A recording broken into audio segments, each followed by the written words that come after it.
meeting to order. Welcome here, everyone. Thank you for coming to the meeting, and at this time, I would like to give the opening to Councillor Jake Siemens. Thank you, Mr. Mayor. It's been almost 20 years, matter of fact, almost 5 completed terms that I've sat here in this chair as a councillor for the city of Steinbach. Initially, the plan was 2 terms and done. I did my time, but it's turned out very different. A little bit of context. In 2006, the population of Steinbach was just over 11,000 people. Today, 22,000. Now think about that. In 20 years from now, in 2046, we could have, using those same numbers, 44,000 people living in Steinbach. In 2006, Steinbach was 25.6 square kilometers in size. Today, after the 2018 annexation, it is almost 38 square kilometers in size. In 2006, we had 133 kilometers of roadways to maintain. Today, it's over 145 kilometers. The budget for the city of Steinbach in 2006 was $29 million. There was a huge capital year that year. Today, you're going to hear it's $49 million. In 2006, Steinbach had 5 signalized intersections. Today, there are 13, plus 1 more coming on this year. If that's a sign of growth, not necessarily a positive one.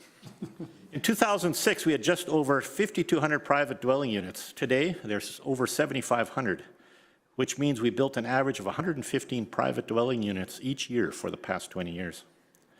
Today, we have 2.6 people per dwelling unit. That is up from 2006 when it was 2.17. Maybe our children are staying living with the parents longer now than they did 20 years ago.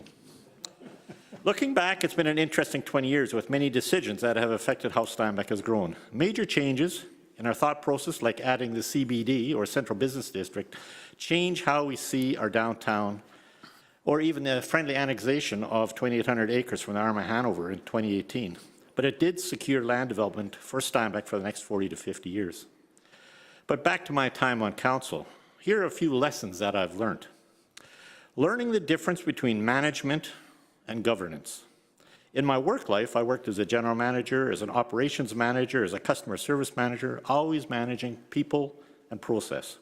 As a councillor, we are directed to manage the governance of the city. With our 1 employee, the city manager, day-to-day operations are left in his hands, and council oversees the direction and policies of the city.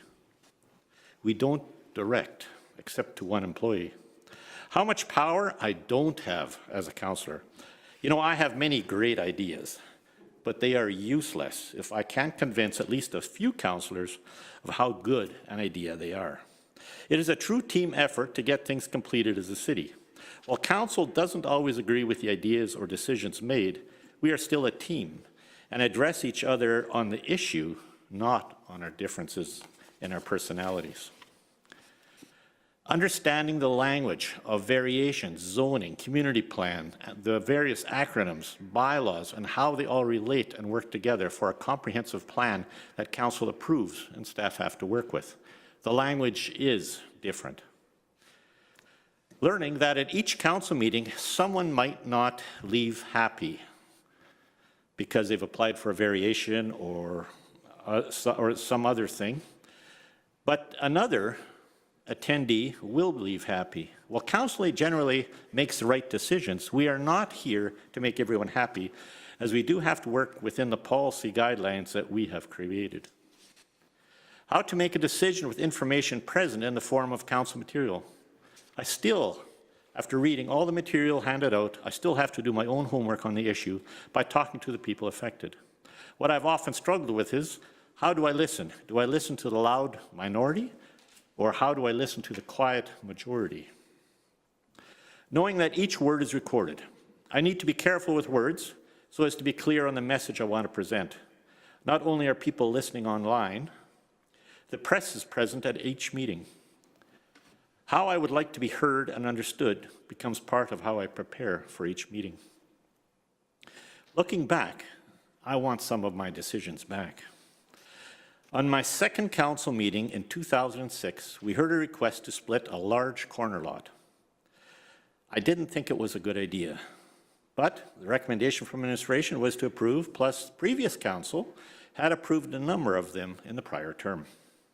While I didn't think it was a good idea, I was afraid or reluctant to speak to the issue and kept quiet with my opinion, and the request was approved. I drive by that corner frequently when council is faced with a difficult decision. It reminds me that I need to add my voice to the discussion. By the way, council has not approved a single splitting of a corner lot since that decision. My lessons have been learnt along the way, and those are just a few. October 28th, Steinbach will elect a new city council, again, for another 4-year term. It is important for new faces and new ideas to sit at this table, and I would encourage anyone who wants to be involved to ask the questions of current or past council members of how they too can serve Steinbach as a councillor. Nominations for council will be accepted between September 16th, 22nd here at City Hall.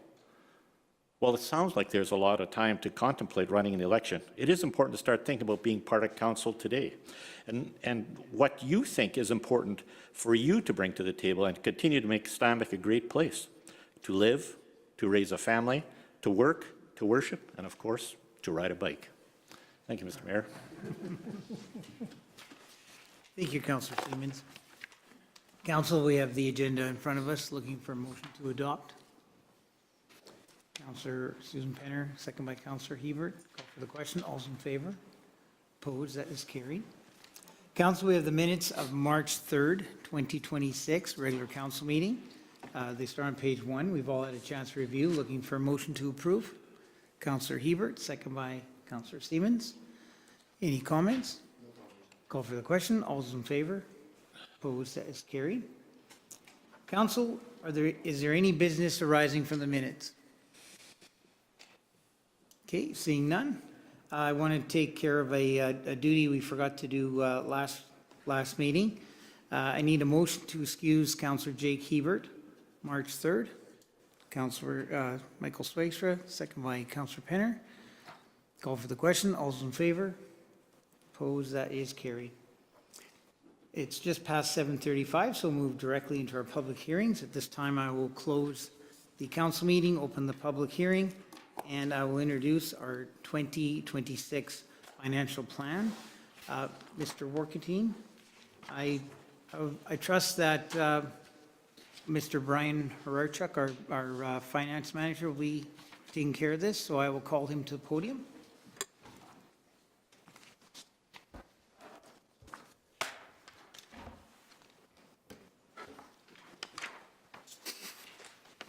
Thank you, Mr. Mayor, members of council. I'm pleased to be presenting the city's 2026 financial plan to highlight some of the main items that are planned for the upcoming year. The annual budget cycle is almost a continuous process.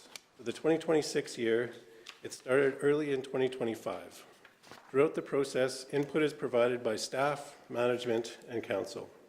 The financial plan being presented today is based on the recommendations of council provided at their final review in November.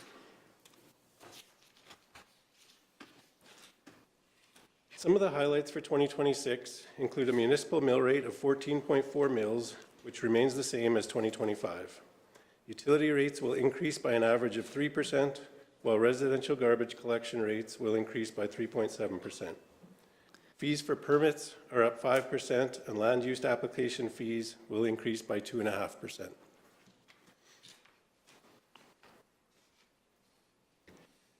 The overall capital program for 2026 is budgeted at $35.8 million. Some of the larger budgeted projects include the Millwork Drive sewer replacement, Park Road West Force Main twinning, and Lift Station 1 upgrade.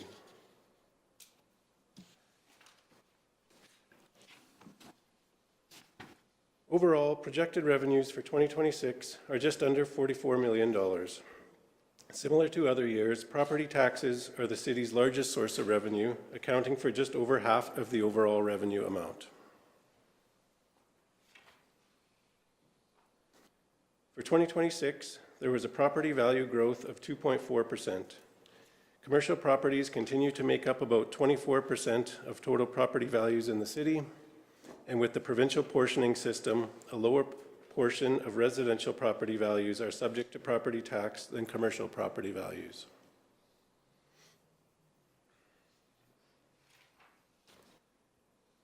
As I mentioned earlier, the property tax rate of 14.4 mils is unchanged from 2025.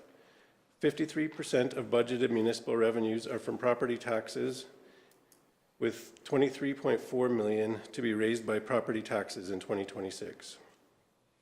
The city is also required to collect the education and school taxes on behalf of the province and Hanover School Division.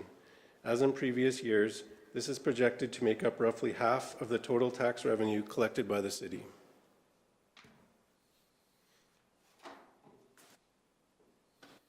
The average market value for a dwelling in Steinbach is roughly $250,000. Based on this and the budgeted municipal mill rate, the average city property tax bill works out to roughly $135 per month.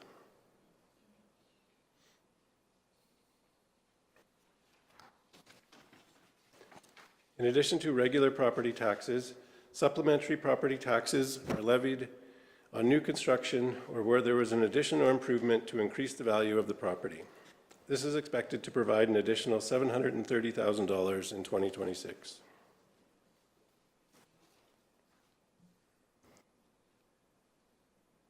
Federal and provincial operating grants have also been a consistent source of revenue for the city. The provincial per capita tax sharing grant is expected to provide $4.8 million in 2026, while the federal gas tax grant will provide just over $1 million.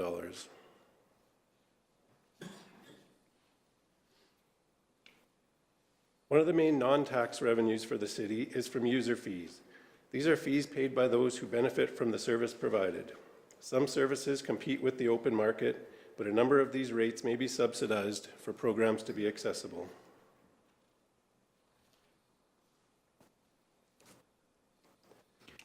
Development in Steinbach stayed strong in 2025, with $118 million in total permit values. This activity is expected to continue into 2026 and beyond.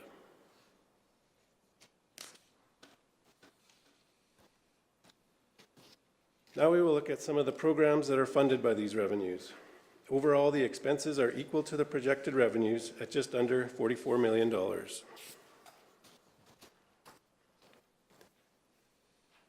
Some 2026 programs include waste reduction and recycling at just over $1.16 million, support for the JCAP Public Library at $515,000, the beautification program at $300,000, and various other programs as listed.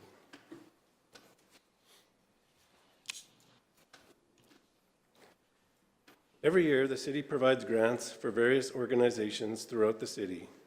In 2026, these grants total just over $1.1 million, with the recipients as listed.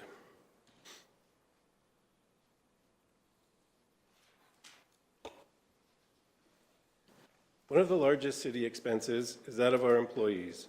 The total labor cost, including benefits for 2026, is budgeted at $12.8 million, or just under a third of the city's operating budget. Of this total, the Aquatic Center makes up about 18% of the total labor hours, the largest of any city department.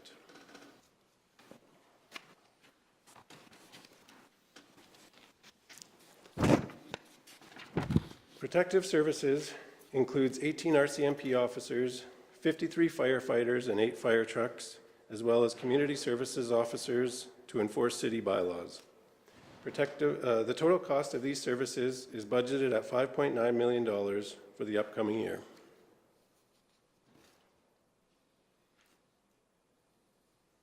The city currently has over 147 kilometers of road surface. The maintenance for this infrastructure can depend significantly on the weather in any given year, and for 2026 is expected to cost $3.4 million.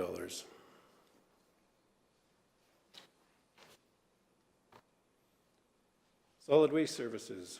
We provide both curbside and on-demand pickup services to both residential and commercial properties.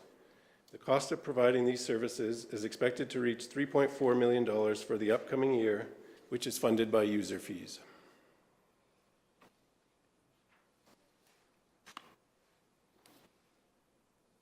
Our primary recreation facilities include the Event Center, Aquatic Center, 80 Penner Park, Curling Rink, and Soccer Park, as well as various green space and parks around the city. The expected cost of operating and maintaining these facilities is budgeted at $6.2 million for 2026.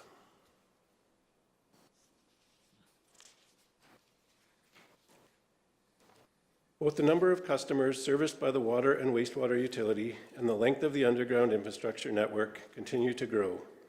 The expected cost to maintain this infrastructure and provide the utility services is expected to be $4.8 million in 2026.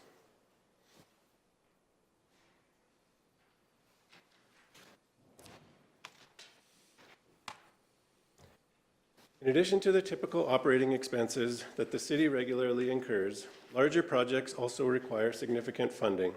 Some of this comes from reserve funds that have been saved in previous years, while other projects will require debt funding. Some of the main projects for the upcoming year include equipment replacement, the Park Road West Force Main twinning, and the Millwork Drive sewer renewal. The total capital program for the year is expected to be just under $36 million.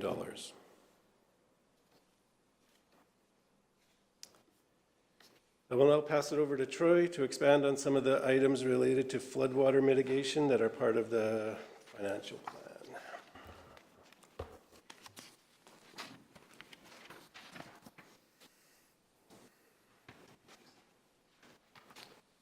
Thank you. And for members of council and the public, we felt that it was appropriate to do a bit of a segue in this presentation, just to highlight some of the particular policies and initiatives that have been proposed with respect to or in response to a significant flooding event that affected the city in the fall of 2025 and which actually followed an event that affected the city in the fall of 2024. And in response to that rainstorm event, council, since that time, since September of last year, directed administration to investigate the event, identify opportunities for possible improvement, and prepare a detailed flood mitigation plan that could address areas within the city that were at a higher relative risk during storm events, and to identify ways that the city and its infrastructure could become more resilient.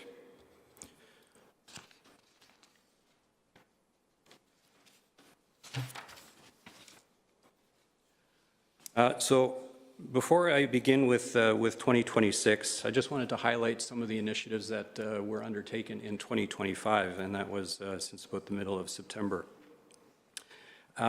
Prior to the storm event and as part of the city's 2025 budgeting process, the city had already identified several projects and initiatives that it felt were important to address the ongoing growth of the city and also ongoing mitigation of possible risks that the city felt were reasonable to put forward. Council in the 2025 budget had approved a climate risk assessment study to be undertaken. That project did get underway in the summer of 2025. There was a smaller project to deal with drainage in the Clear Spring Greens neighborhood. It was fairly small by way of capital projects, but it was a way to try and increase the drainage capacity of the Clear Spring Greens neighborhood. And that total cost was approximately $30,000. There is an annual program for many services throughout the city that the city has undertaken for many years, and that is included in the city's sanitary sewer televising and maintenance program of an amount of just over $100,000 a year. Its storm sewer televising and maintenance program of about $60,000 a year. And the city also undertakes a major drain maintenance program and allocates $50,000 a year to that program. In particular response to the fall storm event of 2025, the city did initiate working with Manitoba Disaster Financial Assistance and the province of Manitoba to coordinate with affected homeowners. Unfortunately, after a review of that program, the province of Manitoba had determined that a program would not be approved for Steinbach. And in late January, the City Council did ask administration to follow up with that office. To date, we have not yet received a full response, but we do expect to have a report available for Council within the next 2 to 4 weeks in response to that. As a result of the storm, administration also worked to determine a storm damage mapping program so that there would be a specific history of affected properties, which would help in the city's evaluation of what programs could be determined and proposed for the coming years. The city also undertook a significant cleanout program for the Keating Drain from PTH 52 West north to Park Road West. And I am pleased to say that that program, at a cost of about $30,000, was completed by November of last year. And finally, administration, through working with its operating departments, coordinated with its waterworks department and recalibrated the operation of both its lift stations and water treatment plant so that any pumping capacity that is present in the system was able to operate at maximum effectiveness and capacity when storm events occur. Moving forward, and in what's proposed for the 2026 year, again, prior to the storm events occurring in both 2024 and 2025, City Council had directed administration to place 3 significant projects on its long-term capital plan. And those were already on that plan beginning in 2022. 2 of those projects, Council has already reviewed and approved the tender for, and that is for the Millwork Drive sewer main upgrade and for the Park Road West sewer force main twinning projects. There is a third project which is significant, which is an upgrade to the city's lift station 1 along Park Road West. That proposed project will see essentially the doubling of pumping capacity of that lift station when that project is completed. The tender for that particular project actually is on Council's agenda for consideration later on tonight. All totaled, those projects are in the neighborhood of about $8 to $9 million in total spending that the city has or will consider awarding by tonight to be initiated in 2026.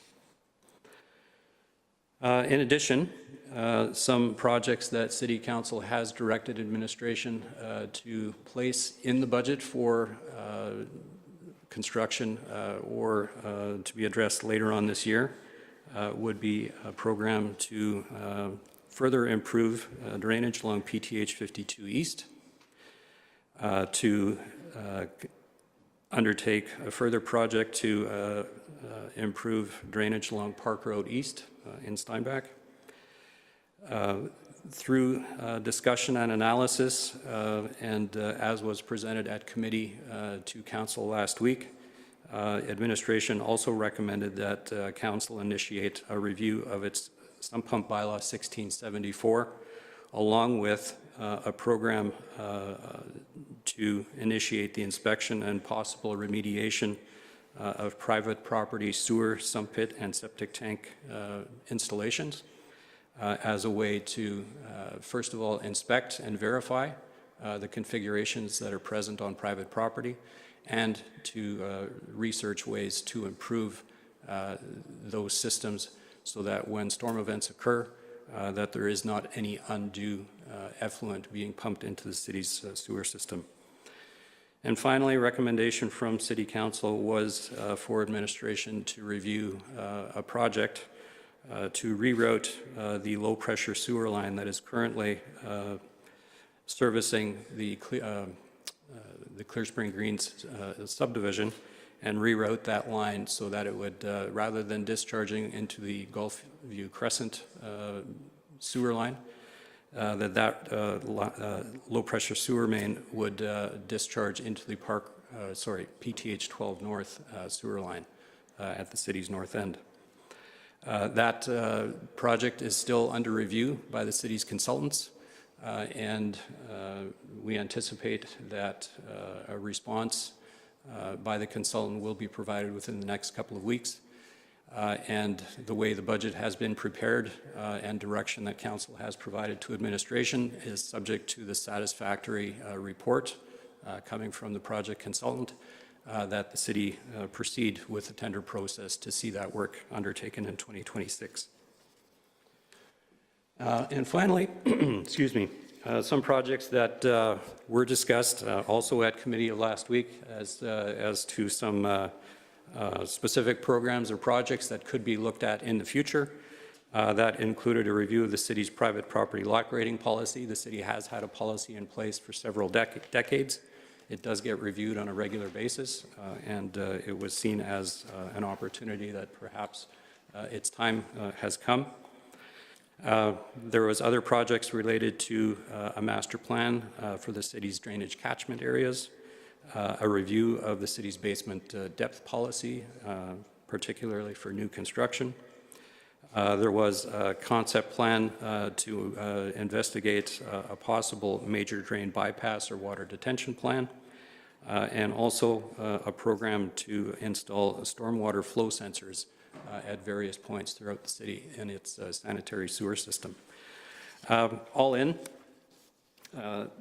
many of these items have been done, as I mentioned, in 2025. In 2026, there are several major capital projects that are intended to be undertaken shortly, and the city continues to look at what other opportunities are there to try and reduce the overall risks to the city's infrastructure and to private property when storm events occur.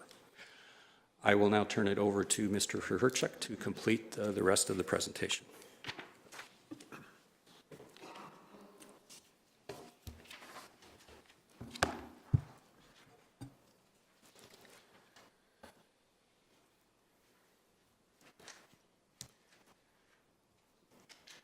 Okay, the city will periodically issue debt in order to add or renew various infrastructure or facilities throughout the city.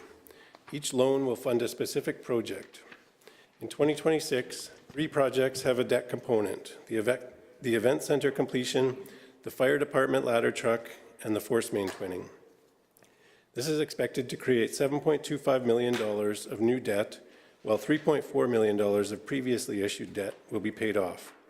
The city continues to use a 5-year amortization term for all of its debt, allowing us to borrow at lower interest rates than if a longer term was used.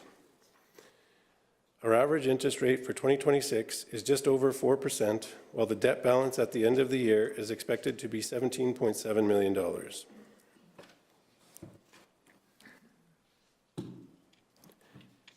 Payments that are required for previously issued debt will total $3.9 million in 2026. Of this amount, $556,000 is interest.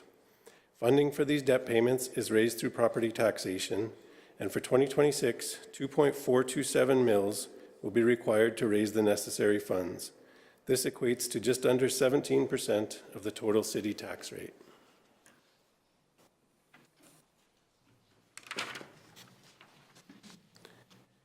And finally, a longer-term overview of some of the expected requirements in future years.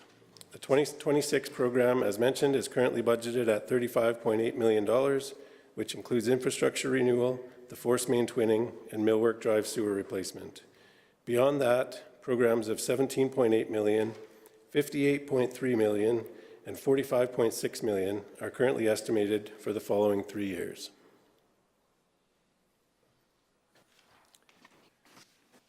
That concludes the presentation of the 2026 financial plan.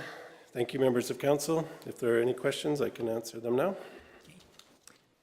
Thank you, Mr. Horachuk. Great presentation. Councillor, are there any questions for Mr. Horachuk or Mr. Workman?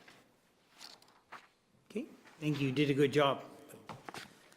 You know, Council, this is, I think it's a very, very aggressive budget. $35.8 million in capital programs. I think that's significant. Council, when we went into, in November, when we went into our study session, we went in with the promise that we were going to do projects that were going to mitigate flood water mitigation and sewer backup in our community. And this is a budget that delivers on that promise. It was a very tough time, year after year, 1 year apart, less than a few days of 1 year apart, and that wreaked havoc on our community and people in our community. And Council, we were serious and we were committed, and I'm looking forward to these flood water mitigation projects that we're doing. And I know the one's still pending, but it's in the budget. The money for it's in the budget. So when we approve the budget, we're approving the project. So based on with the caveat that the consultant study comes forward. But yes, Council, I'm very happy with this budget, very aggressive, but I do believe we've kept our word to the people, and that's what's been important here. So anyone here, is there anyone here with comments, questions, or objections to this file?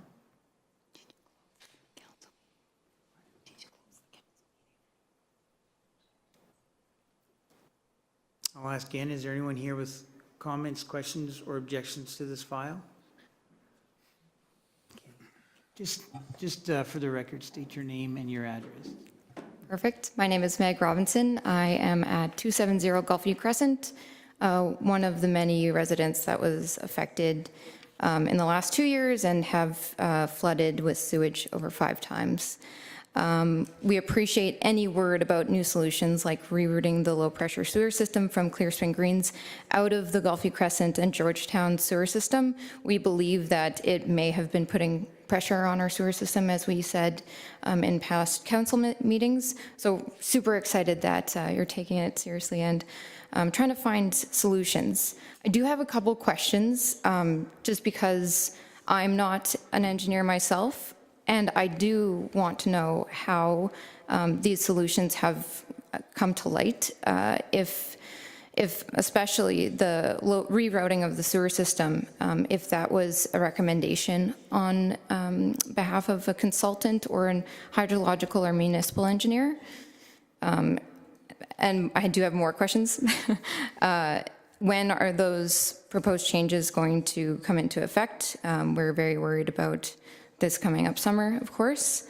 And are any of the consultants that you mentioned, are they municipal engineers? And can we see the results of any studies that they perform, as well as can we see the results of the climate risk assessment study to help you inform these projects that you've mentioned today? Well, thank you. Those are good questions. I myself am not an engineer as well. I'm learning a lot more than I ever did before, but I believe the projects, as soon as the consultants come back and everything's favorable, will go to tender and it'll get done as soon as possible. I know the other projects that have already gone to tender and some of that we're approving today, they will get done all as soon as possible, as soon as the contractor's ready. For the rest of those questions, I will direct to administration if I can. I think it was if we would be letting some of the details of the climate risk assessment study, will that be available for the public?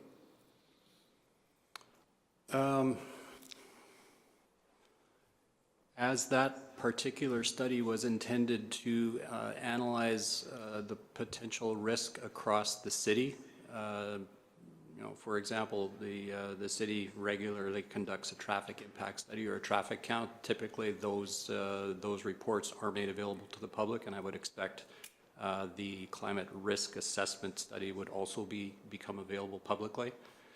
The other question I believe Ms. Robson had was with respect to wanting more information as to the reasoning for the proposed rerouting of the low-pressure sewer line. If I recall correctly, that was an initiative that was entirely council-initiated. It wasn't due to any particular study or analysis other than council in its deliberations as far as what was communicated to administration, heard and understood the concerns of the ratepayers of the neighborhood, and it was seen as an opportunity that if the line is there and there appeared to be flooding impacts, if the line got removed, perhaps that would improve the situation. That was our understanding. But as you mentioned, Mr. Mayor, subject to the final analysis of the preliminary design completion by the city's consultant, if there is no negative downstream impacts identified with the rerouting, the expectation would be that that project would go to tender and be awarded for construction in the 2026 year. Okay. My last, That is how I remember it too. It was the direction of council. That was just something, as council discussed it, it kind of made sense. If you remove pressure, then it should alleviate the further gravity sewer as well. and we so appreciate that. My last comment, perhaps, because I'm not an engineer, but my last comment would be our residents and our neighbors are very interested in how this has all happened. Of course, this sounds fantastic, having a rerouting of the sewer system. We worry that that might not be the root cause. We have no idea. Again, we're not engineers. So we are always really interested in any sort of analysis that can help us understand how this can never, ever happen again. Of course, once again, we really appreciate any action that you're taking, and I know that council has helped us a lot with putting together that project. If we can do any sort of study that, number one, outlines why this happened in the first place, maybe decisions that led to the sewer system being inadequate, if that is the determining factor, and how we can move forward collectively to make sure that no residents ever get affected like we were in 2024 and 2025 ever again. Thank you. Thank you for your comments. Thank you. I'll ask again, is there anyone here with comments, questions, or objections to this file? Okay, seeing none, I will close the public hearing, open the council meeting. Council, how would you like to proceed?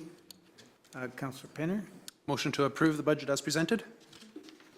second by Councillor Penner. Okay, go ahead. Thank you very much, Mr. Mayor. This is a budget that I am pleased to motion forward, as I feel it is a representation of our values and priorities as a community. It is a balance of tried and true wise fiscal responsibility, as well as investment into the future. This is a budget for our kids, for the working families, and for seniors aging at home. It's a budget for families. This year, we will be working with a revenue budget of just shy of $44 million, funded with no tax change from last year's mill rate of 14.4 mils, keeping the taxation on each property the same as it was last year. With this combination of our $44 million revenue budget, reserves, and grant funding, we will be investing over $35 million in infrastructure, equipment replacement, and new builds. Infrastructure renewal has always been one of this council's main priorities, and this budget reflects that, with $7.5 million in equipment renewal at the landfill, as well as a new ladder truck for our fire department. We will continue our asphalt renewal program through a significant investment in the Stonebridge Crossing neighborhood, with an additional $2.2 million budgeted for roadwork. And the largest focus in this budget is the renewal of our wastewater system, with over $20 million budgeted for wastewater renewal and new infrastructure. All of this is made possible because of long-term planning, aggressive tendering, and responsible debt management of this and previous councils. Even though we just undertook the largest infrastructure project in the city's history with the Southeast Events Centre, we are still holding true to our pledge of not taking debts for longer than a 5-year debenture. And while there is over $35 million of new infrastructure projects being funded this year, only $7.25 million is being taken out in debt, while $3.4 million is being retired, for a very manageable and modest increase in our debt load. This strategy of keeping debt low and paying it off in only 5 years has made Steinbach the envy of many cities across Canada. And when we talk to our fellow peers across the nation, without fail, we see jaws drop when we discuss that this is how Steinbach funds their projects, as this is not normal practice, but in my opinion, it is the best practice. Council also looked at the extreme rain events and the profound impact it has had in our residents and enacted a water mitigation plan. Floodwater prevention infrastructure has had budget lines in our budget in the past, some long-term and some that arise that need to be expedited, but this formalized a plan. Immediately after the latest event in September 2025, Council and administration worked with the various departments to do some quick projects, like cleaning our drains, calibrating the lift stations and treatment plant pumps for optimized flow, and mapping storm damage to look for solutions. This budget reflects investments in projects that were planned and waiting for additional funding, such as the Lift Station 1 pumping capacity upgrades, as well as sewer capacity upgrades and improvements. Additional projects have been invested into, such as drainage improvements, various programs and reviews to reduce storm water penetration into our sewer systems, and potential rerouting of force mains to connect more directly to our lift stations, rather than routing them through other neighborhoods. I would like to thank every councillor for their hard work on preparing this, and for administration for their diligent work in balancing necessary projects while keeping the taxpayer in mind. In fact, through administration's work on early tendering project management, we are technically already under budget on many of the tendered projects, which will allow more funds to be directed towards reserves and future projects. This is a zero tax increase budget that invests into our city for our future and the future of our children, to make this a community that will be sustainable for generations. Thank you, Councillor Penner. Go ahead, Councillor Penner. Thank you, Mr. Mayor. That was a great review by the other Councillor Penner. And one thing, I guess, the past couple of years have really, what's really resonated with me is how important infrastructure is. It's easy to say that in the abstract because we just take it for granted. But when we've experienced these flooding events, once your basement floods and once your city floods, everything else kind of falls to the wayside. And that is what you focus on, and you try and protect your property. And, you talk about reselling your home and how it just impacts everything. If our basic infrastructure isn't working in the city, nothing else really matters. And that could be with flooding, water, or any other infrastructure. So I'm just really pleased that this is such an infrastructure forward budget, because it really matters and allows people to live their lives. If you don't need to think about infrastructure and can just live your life, we're doing something right. And that's what I hope this will continue to do for Steinbach. Interestingly, hearing Jake Siemens speak about the growth of Steinbach over the last 24 years, to be able to grow at the rate we have and to be able to keep up, when we only really get this past year, $730,000 in supplementary taxes. That's not a huge increase to the tax base every year with the volume of growth that happens every year. So that we can keep pace with the growth and that it can go so smoothly is just, again, a real testimony to Steinbach's focus on infrastructure, and just a reminder that, we have so much pressure for all these other projects, that people want us to do or things we could do. But at the end of the day, infrastructure is what we should be doing. And one thing, as Councillor Penner said as well, we spent so much time focusing on this incredible event center that we have up in our community, which our portion will be paid off in less than 5 years, which is mind-blowing to me every time I walk into that facility. That's done, and that we can focus on this now, I think this is a really good shift for the time being.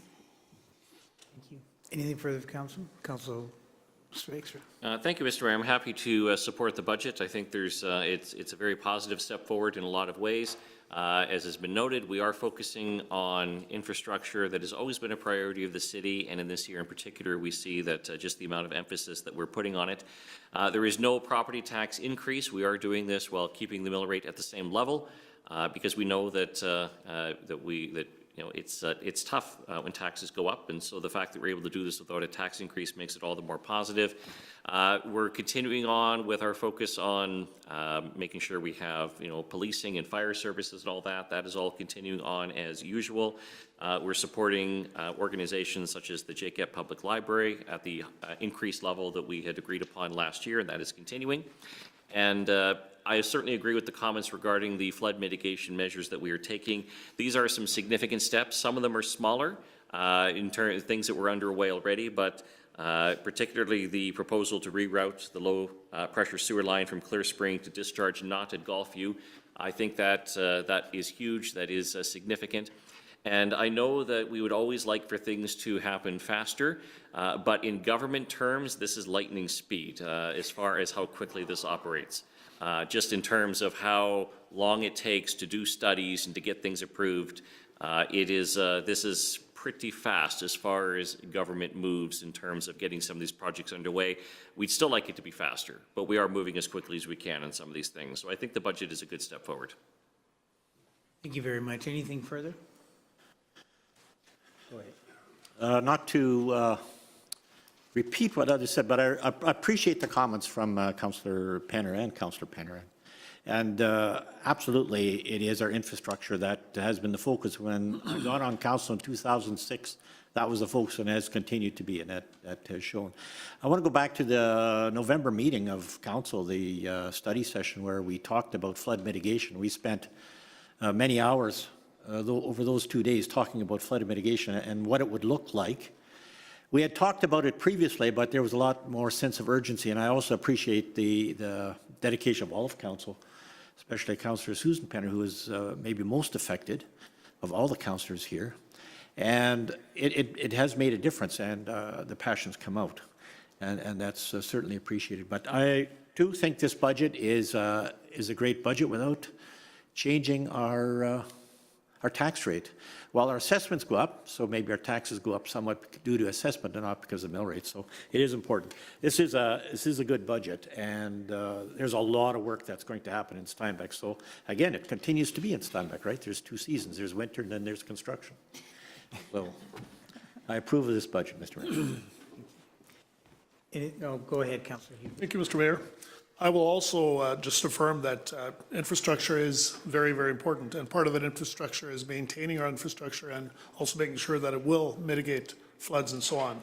One thing I wanted to mention is that we cater to families. The event center, the pool, we have the curling rink, and we have so many other amenities in Steinbach, and we also support the Arts Council and so on. So our community is really looking after families and making this community a community that will draw people to us. So, yeah, I will support this budget as well. Thank you. Anything further from council? Anything in closing? Nothing further? Okay. Well, council, thank you very much. I appreciate all your comments, and I appreciate all the hard work. Yes, I do remember November, and you know, to echo what Councillor Schweikser said, yes, this is very fast. We talked about this in September. September, we gave a commitment. We were going to work on projects that were going to mitigate floodwaters in our community, and now we've got this in our first budget. And there's going to be more in other budgets going forward. Once we have our climate risk assessment study, we'll be doing more. Every time we work on infrastructure, we improve it. We make it better. And that shows again. We're doing that again this budget. I just want to thank council for every one of you and all the input that you gave and all the discussion we had. I want to thank our administration. Brian, you live this just about every day. You live our budget. And Mr. Haraichuk, I want to thank you, and we appreciate you. And all administration for working on this, our engineer for working on this.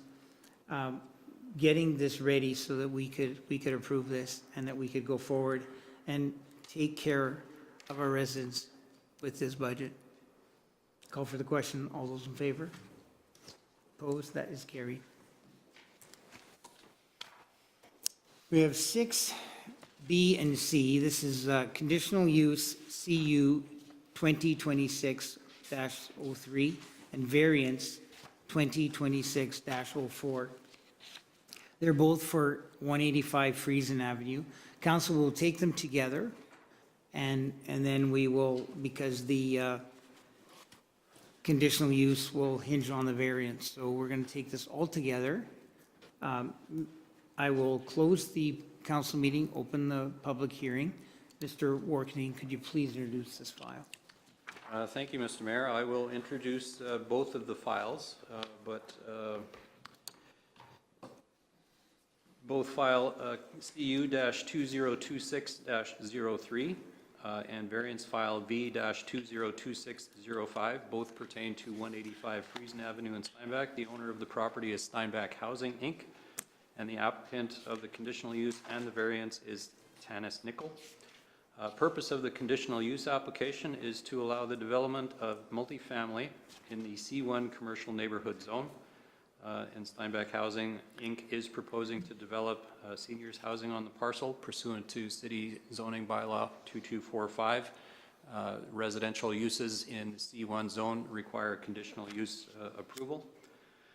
Purpose of the variance application is threefold. Firstly, to allow for a total height, building height of 7 stories, whereas multifamily in the C1 commercial neighborhood zone permits a maximum height of 3 stories. Secondly, to permit a total of 10 parking stalls, whereas 150 parking stalls are required on the subject property. And thirdly, to allow for a 20-foot front yard setback, whereas the minimum front yard setback is 25 feet.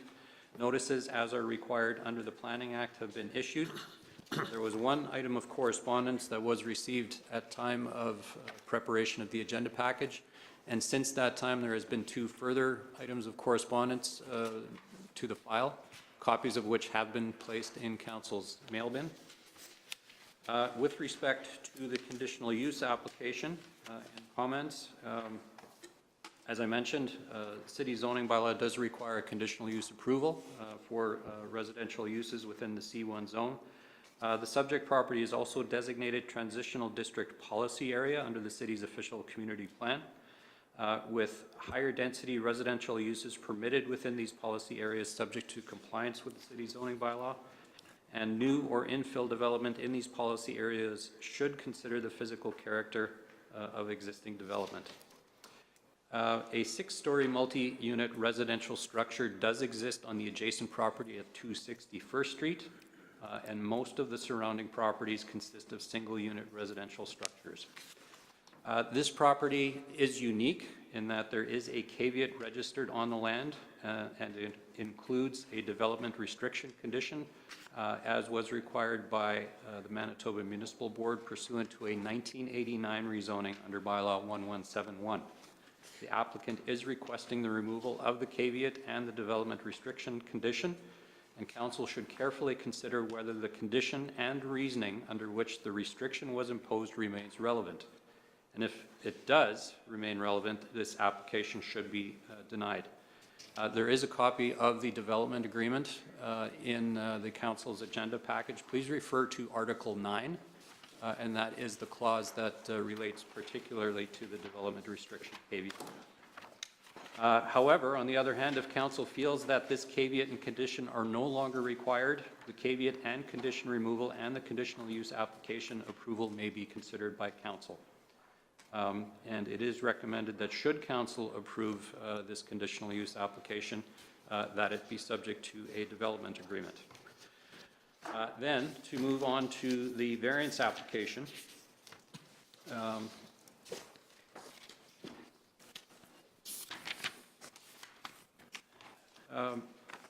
respecting the application to vary the height, a 6-story multi-unit residential structure does exist, as I mentioned, with predominantly single-unit residential structures in the adjacent properties. There is a mix of zoning in the general vicinity, and it's a mix of RLD with residential low density, RMD, residential medium density, C1 commercial neighborhood, and C2 commercial community zones. As far as the proposed reduction in the front yard setback, administration has not identified any particular concerns with that request.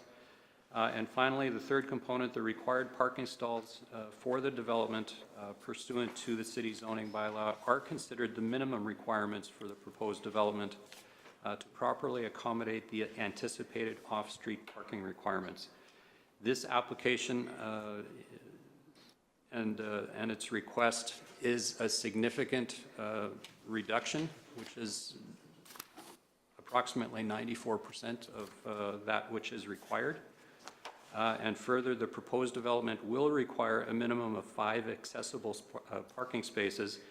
And should the requested variance for the parking stalls be considered for approval, this would leave only 5 parking stalls for other uses such as site tenants, visitors, staff, or maintenance. And therefore, the requested variance, it would appear that the remaining parking stalls on site would be inadequate.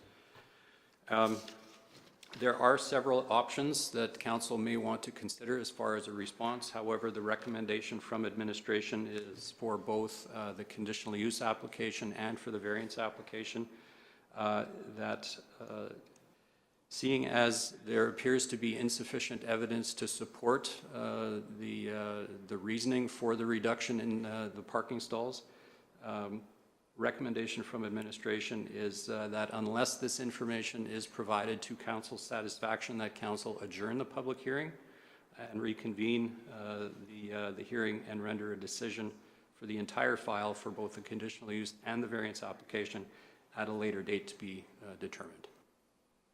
Thank you, Mr. Orkney. Is the applicant here today?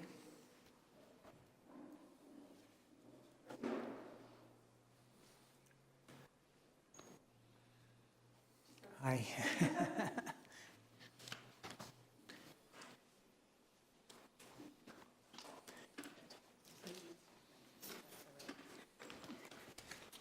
So just for the record, yeah, take the podium, just for the record, state your name, address, and then we can continue. It's all, because it's all mic'd.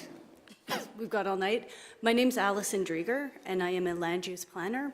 I've been working with Steinbach Housing on their application, and with me tonight, we also have Tanis Nickel, who's the CEO of Steinbach Housing, which is Linden Place and Fernwood Place, which are nearby multi-unit affordable senior housing complexes, as well as the CEO of Haven Group, which is Rest Haven, Woodhaven, now Parkview, et cetera, et cetera. We also have a number of our board members that are here as well, and our Director of Housing, Michael, who's here to speak on behalf of the project as well. So I'm a land use planner. I teach housing and urban revitalization at the University of Manitoba in the Department of City Planning. A lot of what we focus on is providing affordable housing and housing for seniors, and there is a growing need for housing. I've also worked with the province doing land use planning in the Steinbach office, as well as the Beausejour offices. And for the past 14-ish years, don't quote me on that, I've been doing private consulting for individuals, nonprofits, and groups who are looking to develop. So Steinbach Housing has a long and well-established reputation as a nonprofit housing provider.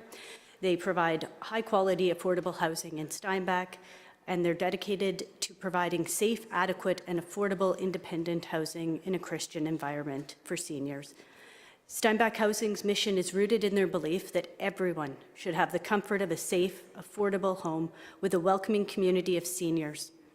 From Steinbach and throughout the Southeast, we've seen a growing need for housing in the Southeast. I listened to your financial plan and completely agreed with a lot of comments on how Steinbach has grown and changed over the past 20 years since I've been working out here. So Steinbach Housing is the owner of 185 Friesen and is proposing to construct a multi-unit affordable senior housing complex. The building is designed in a way to face Friesen Avenue in keeping with the neighborhood feel. Along Friesen, there would be a drop-off loop, and parking would be from First Street to keep the traffic away from Friesen, which is more residential in nature, and put it off of First Street, which is more commercial. So that's the street that abuts Solomon's, Bake World, is it still, what's the fabric store? Now I can't remember, but all the record store, all of the commercial businesses that are in the strip mall along Main Street. So parking would come, or parking and access for residents would come off of there. I know that it looks like we've got a massive variation, so we propose 10 parking spaces, but we do have an additional parking space with nearby Linden Place. So the building was intentionally designed to configure and work within the surrounding community, keeping the access to parking along First Street. This is done to minimize traffic, congestion, and noise along Friesen and keep the neighborhood feel. The parking variation allows space to maintain some green space behind the parking space so we don't become a sea of concrete. And along Friesen, it's been limited to only a drop-off and loading to maintain the quieter neighborhood feel. As part of this process, we did go out and we wanted to be good neighbors. We wanted to hear from neighbors, what residents had to say. So we reached out to all of the residents. Tanis and I spent a day going around, meeting with neighbors and speaking with many residents. When neighbors weren't home, we did leave letters that included a drawing of what we had proposed and contact information so they could reach out with questions or comments.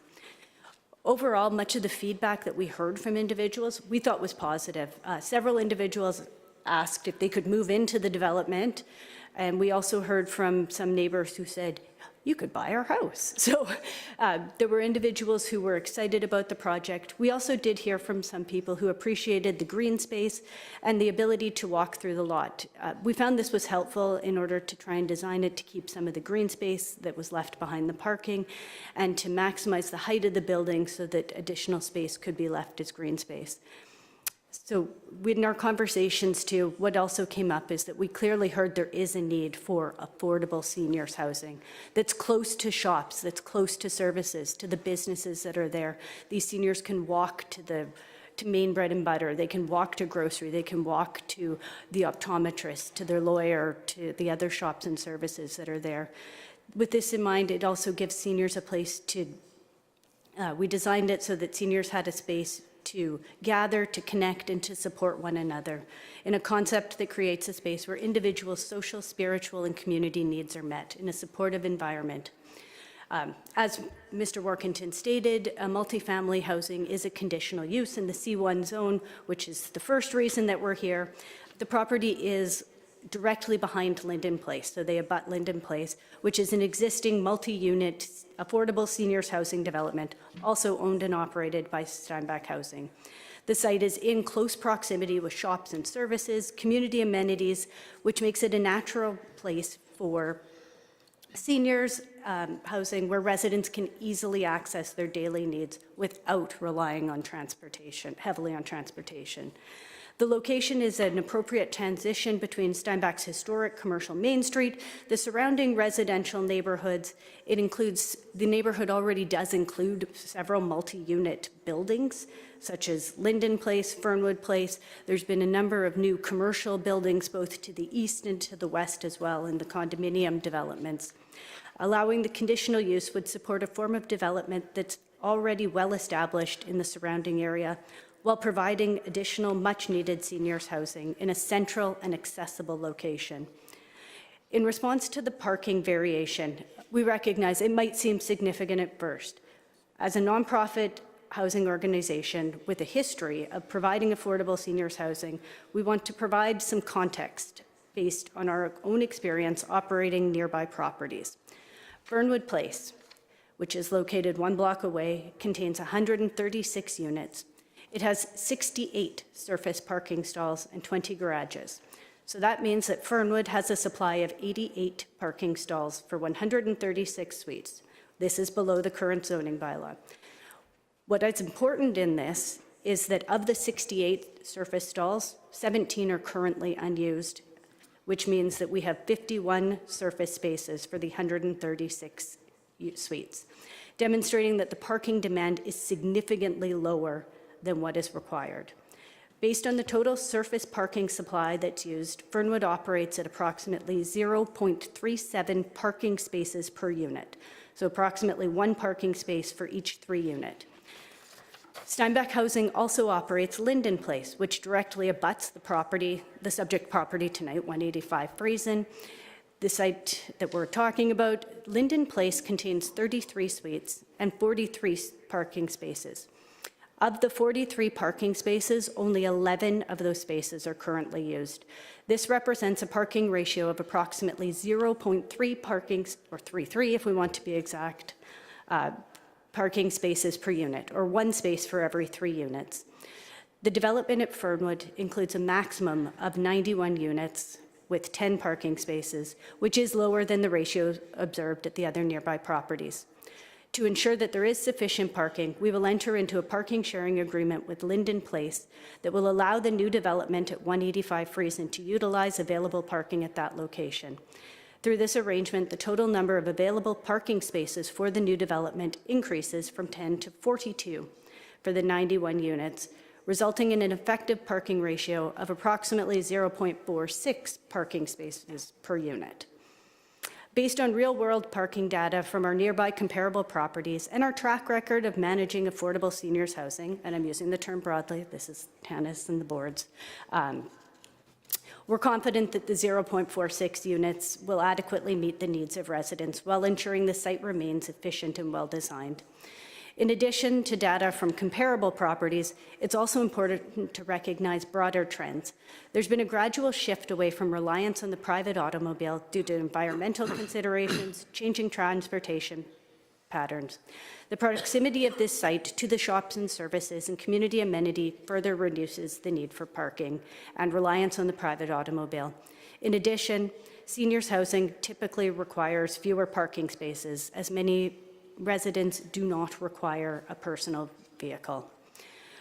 In regards to the height variation, the requested height variation allows Steinbach Housing to make more efficient use of the property while preserving important elements of the site design, including green space, gathering areas, and a building form that integrates with the surrounding neighborhood.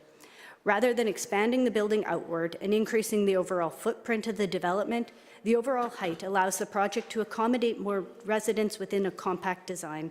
This approach helps maintain the appropriate site circulation, landscaping, such as an attempt to maintain the existing mature tree canopy, which will also provide a buffer and some site obstruct or block the site view for other neighboring properties. So going up allows us to maintain some of the existing trees. It also allows for some outdoor space and supporting the goal of providing affordable seniors housing. The height variation allows for the much-needed additional units. To provide additional context, as of March 17th, Fernwood has a waiting list of 170 residents looking for homes, while Linden Place has a wait list of 132 individuals. This is emphasizing the need and the reputation of Steinbach Housing to provide housing for seniors, and it's much needed. Our community consultation confirmed this need when we heard from many residents who are not included in these numbers. Can we get onto this list? Can we get a unit? So in conclusion, Steinbach Housing has a long-standing reputation for providing safe, affordable housing in a Christian environment. The proposal builds on a legacy that addresses a growing need for accessible adults. We've worked to design a project that respects neighboring properties, incorporates feedback, and uses data to support the parking request. The proposed housing development will provide needed housing while continuing our mission of creating a warm, welcoming, supportive community for seniors in a Christian environment. We also have board members here, and Tanis Nickel, the CAO, and Michael, who's the Director of Housing. So I might involve them if there are questions from council they might be better informed to answer some of these questions. But thank you for the opportunity. Thank you. One of my main question would come from the parking. You're saying 91 apartments in A this. maximum of 91. Maximum of 91. Maximum 91, okay. And even if we use the Linden Place, the unused 33, plus the 5, because you need 5 for for accessible parking. That's 38.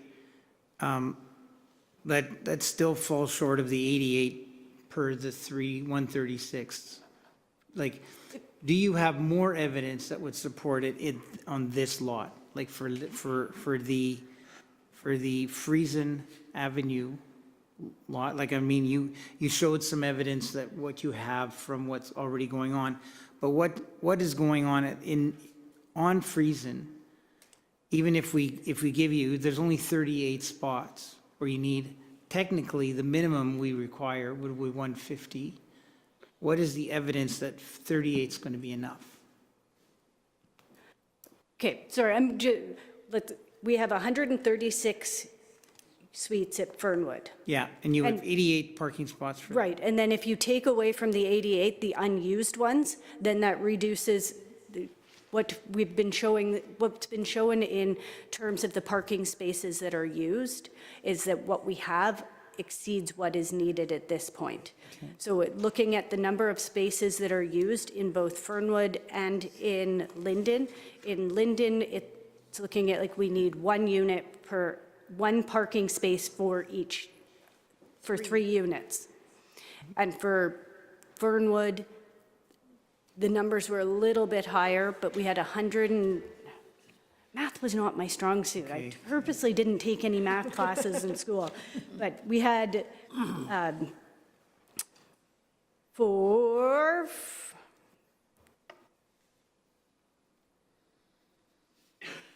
on the wrong page, sorry. So for Fernwood, we had 136 suites, and 51 of the surface parking spaces are used. Okay, but you're still going to, even at Fernwood, you still need parking spots for visitors, for home care workers, like those are, and yeah, they come and go, but you still need spots. So those 17 are probably all used up for that kind of stuff. So where are you going to have your visitors and your home care workers when 30-ish, 38, 40 spots are used up by the tenants? I don't know if you want to speak to this. I know when Tanis and I went out, and every time we've driven by or been at Linden and Fernwood, there are a number of open parking spaces that currently aren't used. We could also seek to secure additional parking from the... Potentially we could talk to Cornerstone Church and see what kind of parking arrangement, because their parking lot is, as you can see in the picture, adjacent to our parking lot as well. So that would be one option. There'd be option, you see a green space in our parking spot there. There'd be option to potentially make more parking in our own property. However, you know, residents like to walk. There's a little park bench and things like that there on the green space. So that could also be changed into parking and have some additional. We also don't know the exact size of the building in retrospect to how many units, because it's just still under proposed design. So the 91 could be decreased. So that's also. Okay, thank you. Question? Yeah, thank you, Mr. Mayor. Just a follow-up question on the parking. So just to clarify, because you're proposing that you would have a shared parking between Linden and the Friesen Avenue property you're proposing to build. So just, can you restate again the current number of parking stalls that you have at Linden, and then tell us what those numbers would go down to when you subtract? Because I'm following this along here, that you've got 10 stalls that you're proposing at Friesen, and you're proposing to take 32 of those from Linden. Is that correct? So what does that reduce it down to at Linden? Linden currently only uses 11 parking spaces. From 43. From 43. So Linden has 43. Yep. And you're going to take 32 of those away?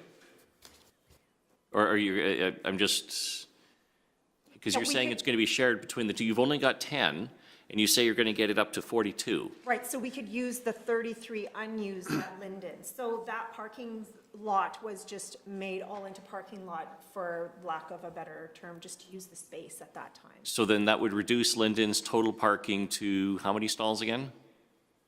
Like, so it would be basically 10, which is essentially what we're proposing for this one. 10 for 33, so one parking spot for the 3. Okay. And then just to follow up if I could. And how many staff are there? Because presumably the staff will be parking. I mean, generally speaking, when you have resident parking, it tends to be saved for that resident. So normally staff are not parking in the resident parking. At Linden, maybe Michael can speak a little better to that because he's the one. When I go to Linden, I park in resident parking. There's not specific, there's a few spaces, I believe, that residents have that are regularly parked at. But Linden, do you want to speak? Do they have their specific stalls at? Yeah, okay. Michael knows the parking situation at. Hello, good evening, everybody. My name is Michael. I'm the Director of Housing for Steinbach Housing. Currently at Linden Place, we have 43 stalls in there. We only have one staff that is currently parking, which is a tenant resource coordinator. She only works 4 days in the week. She is parking just behind the garbage area there, but the stalls for the residents and for the visitors are just in front of the building. Could I do just one quick Yeah, follow-up? go ahead, yeah. Thank you, Mr. Mayor. Just again, looking at the map here, are the parking stalls at Linden close enough that you're not going to have people parking on Friesen Avenue, be it as visitors, for example, home care people coming to provide service? Because obviously one of the concerns of some of the residents there is street parking is limited. Like, is this all close enough that you're saying that you're quite confident no one's going to be parking on Friesen? I can say I'm quite confident now, but I honestly don't know where people park where it's most convenient. It's kind of like water flows where it's most convenient. So How convenient is? right. So I think the convenience to this is that the front area is just a drop off. So you see where those cars are parked on Friesen Avenue. We don't even have a building there, and that street, part of the street is already blocked off with parking. So in the back, so that would be the drop-off zone. So in the back of the property, there is right now green space and trees, and that's where it would be quite close to proximity to the back door or to the regular entrance.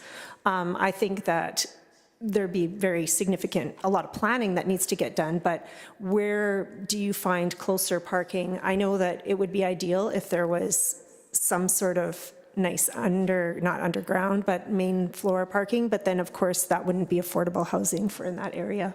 We wouldn't be able to build a building to have that. Okay, thank you. Okay, thanks. Go ahead. Thank you, Mr. Mayor.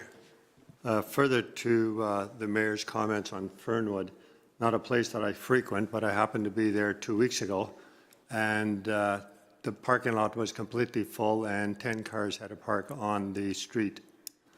Not arguing with your findings, but just my observation. Further, when I look at your parking requirements for tenant parking, your staff parking, your parking for visitors, your handicap parking, your sanitation services requirement, and your home care,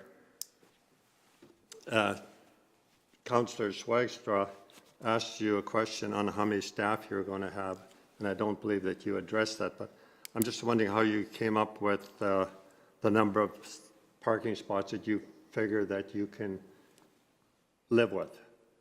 I wish today that you would have come here with a signed contract with Linden Place and Cornerstone to assure council that you in fact have an agreement for these number of parking spots. Do you want to address that? There were two parts. I think the TANF mentioned that you have, or Michael mentioned. One tenant coordinator. One tenant coordinator that comes into the building, so there's one person that comes into. That's for Linden. For Linden. And we don't know staffing right now would be quite, the staffing for housing is quite transient, where they stop in and leave throughout the day. So that's kind of a different scenario. And moving between the buildings. Right. And then there was a second part to your question, and I had an answer for that. Oh, parking agreements. Right. Yes, we can, if Mr. Workington had mentioned the potential of deferring to get additional information. We have been in contact with Brian Peters, who's the lawyer, and Brian is going to draft up an agreement which we can easily get done to show that there is the parking agreement. Can I add something? Yep. Yeah. Yeah, currently with the home care staff that works at Fernwood Place, they are parking by the church area. The staff for Fernwood Place, we park just behind the garages where the Steinbach Arts Council is. So we do have an agreement with Steinbach Arts Council where we pay a portion of the parking spots. So currently there's about 11 spots there behind that garage, and only about 5 staff members who work on a daily basis park there. So with regards to the visitor parking, sometimes when they come to the office and say where they could park, I would allow them to park just behind the garages because not a lot of staff park there. Thank you. Okay, go ahead, Councillor Penny. Thank you, Mr. Mayor. Just a point of clarification. So if I'm understanding the map, the parking lot by Linden Place, that would just be a joint parking lot that you would enter from behind there. And so that would have a total, including the 10, there'd be 53-ish spots? Yeah. And that's In total, so 53 spots for about 120 units? right. If we're looking at it, that's... And that's not including any potential additional development in the grass to the east of that, like where Right. those people. So is that, okay, so which grass, like, Along, no, on the. You go farther Go east? further east. is that your spot as well? That's our spot up to that property line. That's ours as well. We Do you didn't, have any We didn't concept of how much additional parking you could get there? we haven't. Okay. do that. Okay, Because there could be additional parking there. We were just trying to Mm-hmm. minimize as much as we can. okay, so I guess it's 120 units, 53 spots-ish. Okay.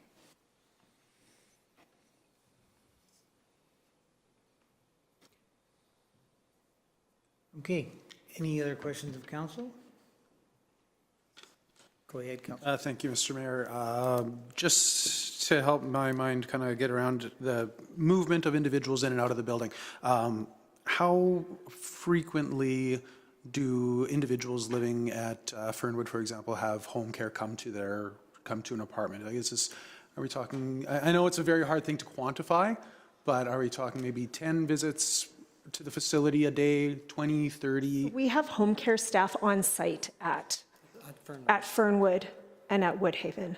So they probably more than likely stay for an 8-hour shift.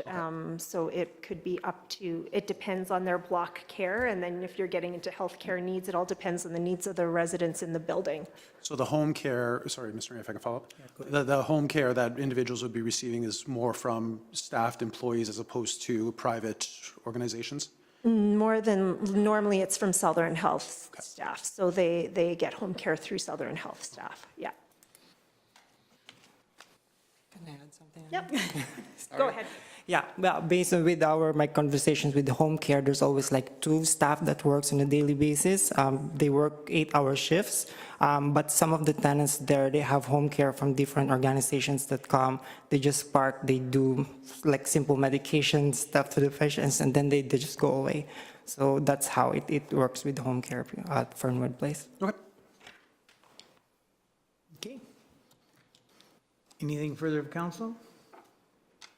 Okay, yes, Mr. Workday. Mr. Mayor, if I may, just before, I wasn't sure if you were prepared to conclude the public hearing, but just 2 items I'd like to bring to council's attention.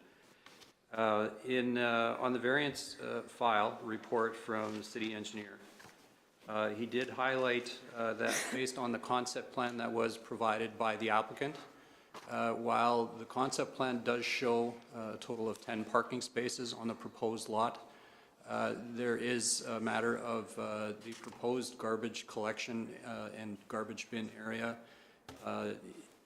While it's shown on the drawing, it does not appear to be adequate based on the typical needs that are required for projects of this size. And it could likely result in a revision of the proposed concept plan, and that may affect the existing parking that's shown on the site presently. And I'm not sure, it's just a possibility, but it is mentioned in his report. Secondly, and this has to do with the suggestion of the shared parking with the adjacent property. while that may be appropriate to provide overall sufficient parking, depending on what the analysis shows, I'm not aware that there is a variance in effect for 261st Street, which is Linden Place, which would permit a reduction of the required parking. And if such a parking agreement would be contemplated, that is something that may also result in a required parking variance for 261st Street. Because if the intent is to reduce the existing parking, and it would then bring it below the threshold that's required for multifamily, it may also just add another wrinkle to this file that would need to be addressed. Okay. I wasn't going to adjourn or close the public hearing. I was actually going to open it up to the public next. But these are two good points to remember.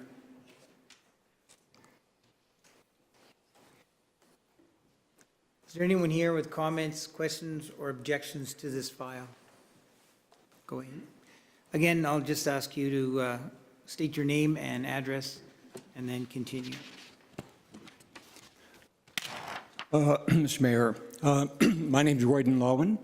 I'm speaking on behalf of the property at 193 Friesen Avenue, which my wife Mary Ann and I owned from 1992 to 2020, when our daughters Rebecca and Meg, who are here, took over the property at 193 Friesen as well as 201 Friesen. So we're here to object to this plan. I recognize the dedicated work of the Steinbach Housing Corporation. I want to thank them publicly for that. I want to thank the council here for providing leadership with regard to senior housing. We, in 1992, when we moved to Friesen Avenue, and we did that with a sense of anticipation, because of some of you may know 193 Friesen is a classic, lovely house, one of the older houses in Steinbach. As an historian, I love the idea of living there. My wife, Mary Ann, had grown up in that house in the 1960s. I knew it was the Goosen House, built by John D. and Elizabeth Goosen in 1917. It had tremendous historic value. Elizabeth was a daughter of Abram Friesen, the owner of the first windmill in Steinbach, and it was based on her inheritance that they built that grand house. We were worried, though, when we began speaking to Don and Evelyn Thiessen about purchasing that property because of the green space if you're facing the house, to the right-hand side. We learned that it was owned by the Steinbach Housing Corporation that had just built the high-rise on First Street, and we were worried that should there be a high-rise built there in the future, it would cast a very significant shadow and shade over our property. It would diminish the privacy that had already been diminished to a certain extent by Linden Place, and would significantly reduce the privacy on all fronts of the property.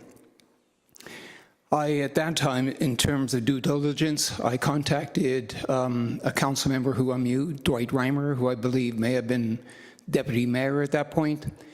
He investigated on our behalf, and he brought a document to my attention, and he gifted me a copy of that document.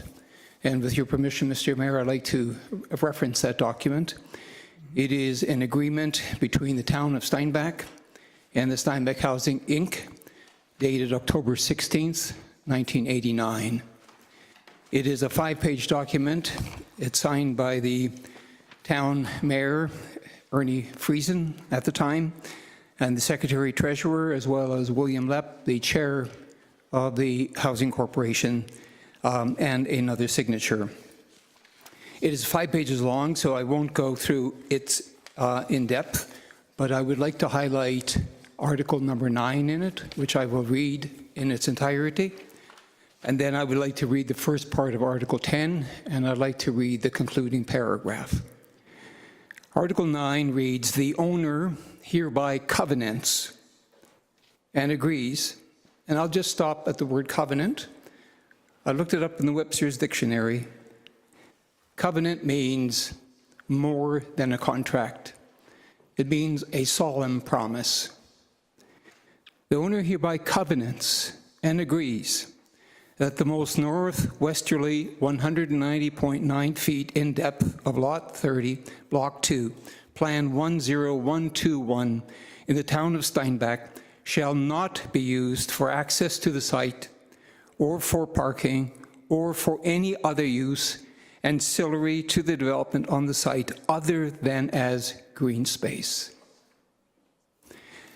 The first part of Article 10 says, "The owner hereby covenants and agrees for himself and his successors and assigns that he will not in any way attempt to impeach the validity of this agreement or any part thereof, or in any way challenge or attempt to impeach the capacity of the town to enter into this agreement."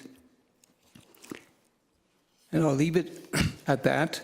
I could go on Article 10, but I think that's quite clear, and I'd like to underline maybe any attempt to impeach the validity of this agreement.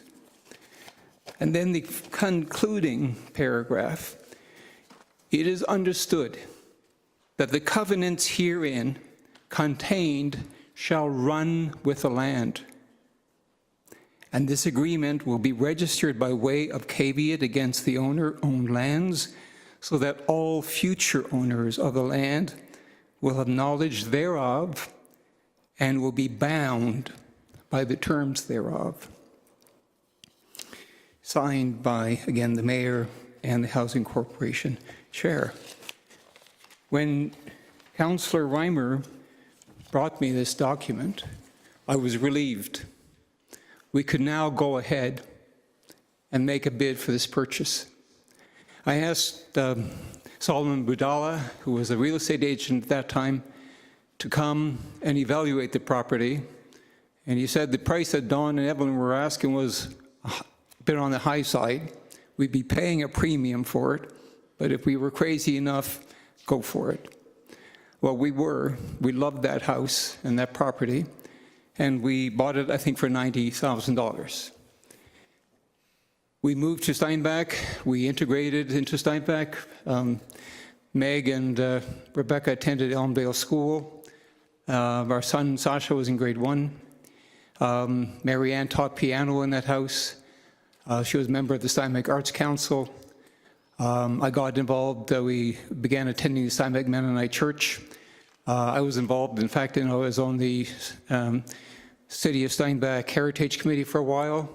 I worked with some of you councillors on the Reimer Bush Trail, and I was even on the soccer park. I remember actually appearing before council a day after 9/11 to pitch for a soccer park, which turned out to be a success.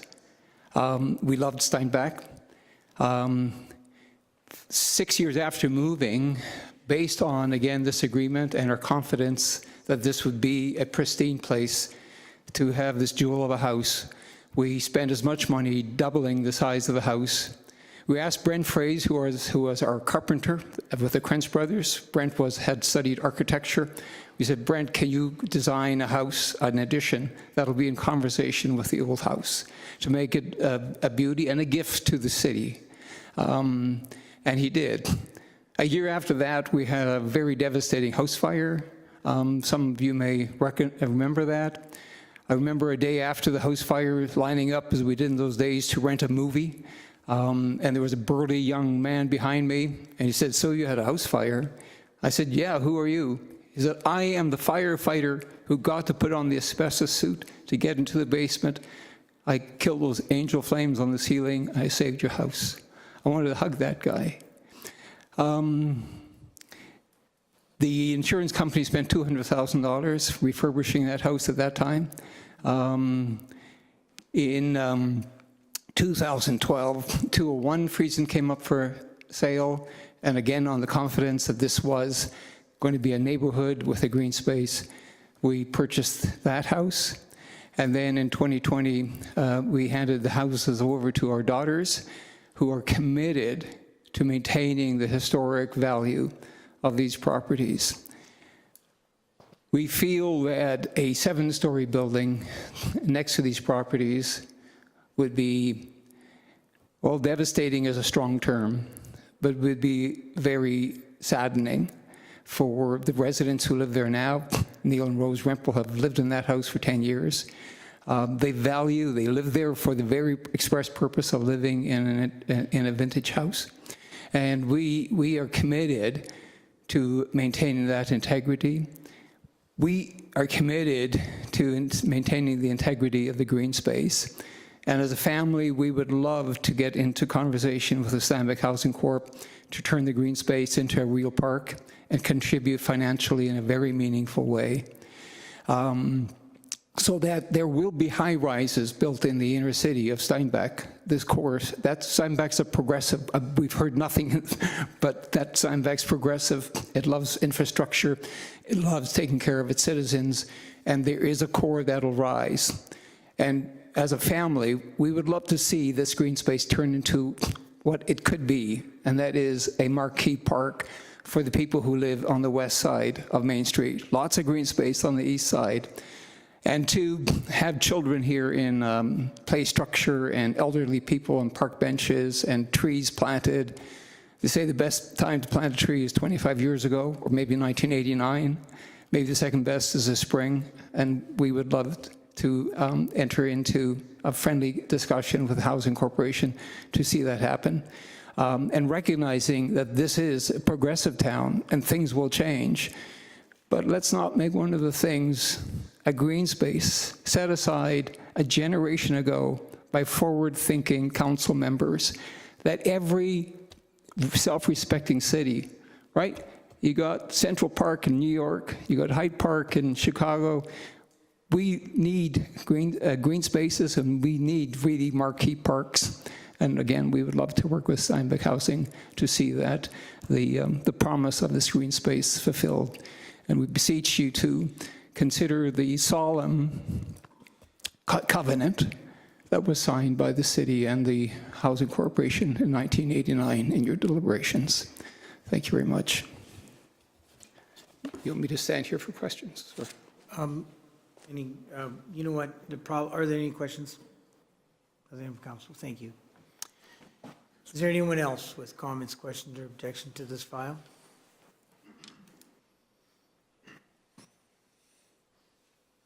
I'll ask one more time. Is there anyone else with comments, questions, or objections to this file? Okay. That was my dad, Roy. I'm Rebecca Lowen, so I'm the owner of the adjacent property. But I have a question that's specifically about the design of the proposed building. I'm a licensed architect myself, so I'm interested in design. I heard Alison Dreger say that the building form would integrate with the neighborhood and that the design would respect the neighboring properties. So I'm curious to see how that could be demonstrated by Steinbach Housing. I saw a couple of basic renderings, but I'd be interested to see more of the design ideas, specifically in terms of how it would integrate. As you know, most of the houses on Friesen Avenue are old wooden homes on large lots. So I'm curious about that.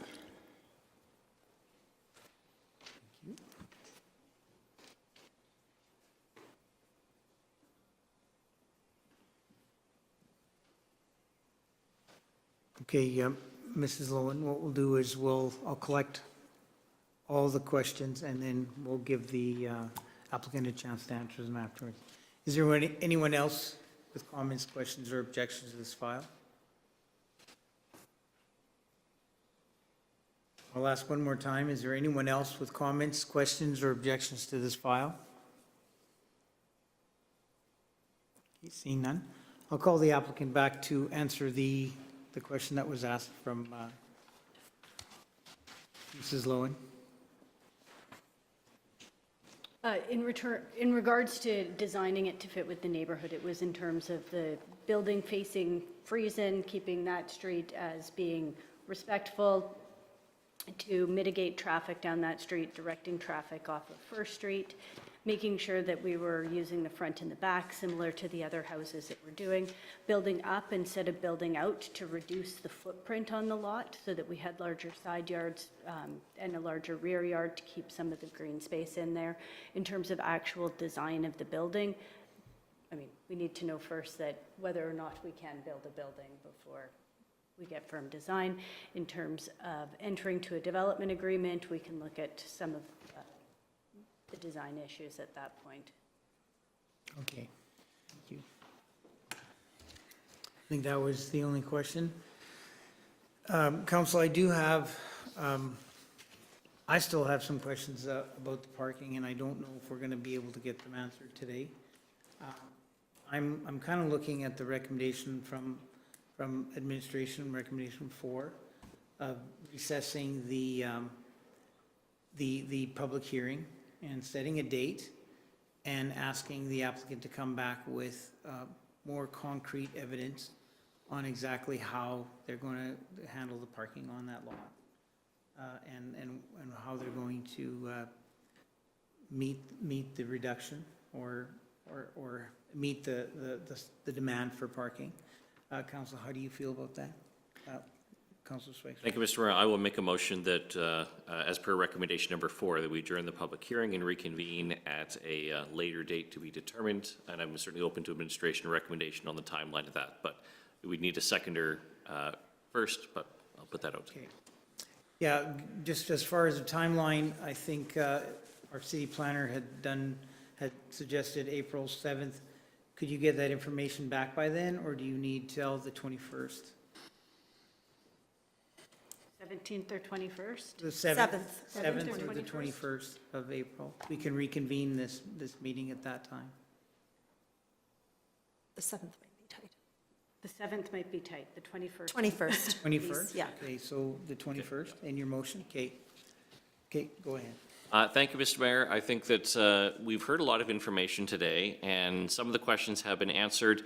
Obviously, we're not here. The concerns that are being raised aren't primarily in regards to the height variance or the number of feet for the setback, but the parking is certainly one of the big things that we are hearing here, and we do need more concrete information. And I appreciate the fact that the applicants are essentially acknowledging that they have no problem going out and seeing what types of parking arrangements can be made. But if we're going to make a decision, something of this magnitude, this has a massive impact on that neighborhood when we're talking about the potential impact in regards to parking. And when we're throwing numbers around about a variance of 94%, and then we would just take the parking from Linden, but then create possibly another variance problem over there, we need to see what the actual plan is. And so if there is a specific agreement with the Cornerstone Church or with other neighboring properties, businesses and such, we need to see what the plan is. So in terms of regards to the staff parking and visitor parking and such, because we trust the intentions of Steinbach Housing, but we need to make sure that this is done right, because if this property does go ahead and does get constructed, then it needs to be built properly. And so I think we need more information. We don't normally do this. Normally we'll make the decision right now, because that's the ideal way to do it. But it is very obvious we need more information, and it's also obvious that the applicants are willing to gather that information. So let's get the information before we make a decision on the variance, which of course then would impact the conditional use. Thank you. Go ahead. Thank you, Mr. Mayor. I'd just like to start by saying I appreciate the presentation, and also appreciate the presentation by the Lowen family. I too have concerns about the parking. I agree with what Councillor Schweikes said, but I wonder also if that time that you could also present us with maybe a more of a plan on the footprint of the building, where it'll be situated, and the sanitation service requirement has been raised, and as well as, like when we're talking handicap parking for that, there might be 4 or 5 spots that are handicap parking, that leaves you only 5 in that spot. So if you can address some of those things at the same time as you're doing the rest of it, I'd appreciate that. Okay. Councillor Penner, then you.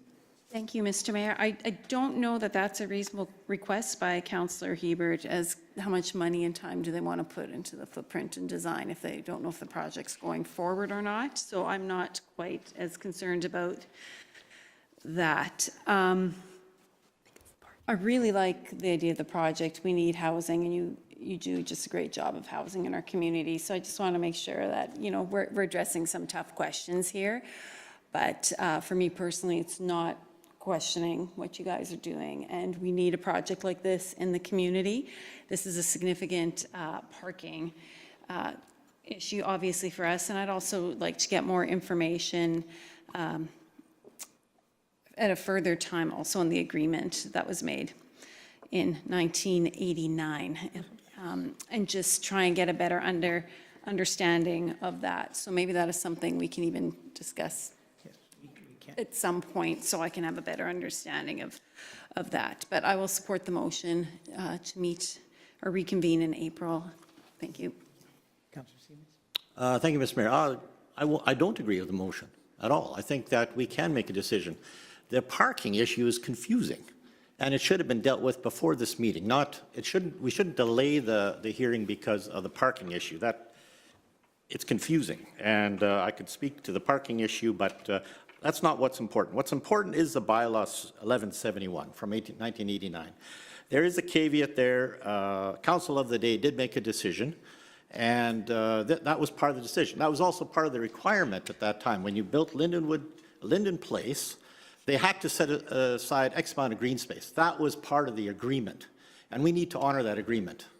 And to simply say, no, that's no longer it because we've changed its transitional zone now, so that doesn't take care. We still have to have a motion of council, I'd assume, to eliminate that caveat at some point.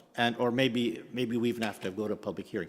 I'm ready to make a decision on this, but I respect the fact. I think this is maybe the third time in 20 years that we have delayed a council decision because of a request to move it to another meeting. We don't have enough information. It's not council's fault. There's not enough information that it's confusing to us. That's not our issue. That is on that goes on the applicant. For me, Friesen Avenue is a whole lot of single-family homes. This disrupts it. C1 allows up to 3 levels, not 7. And so I think our biggest issue downtown now, we've talked about this period, is large single-family homes, large lot, single-family homes. What do you do with them? You can't, a lot of the people don't want to build a single-family home on those large lots. It's too expensive, and it's not the place. Downtown, at some point, as these neighborhoods transition, are going to be more multifamily. We've seen that.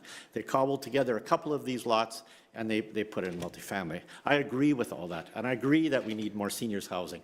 I know people who are on the list at Fernwood and at Linden Place, and I don't agree with the parking discussion. Fernwood Place, when I go see people at Fernwood Place, I park on the street because there's nothing there.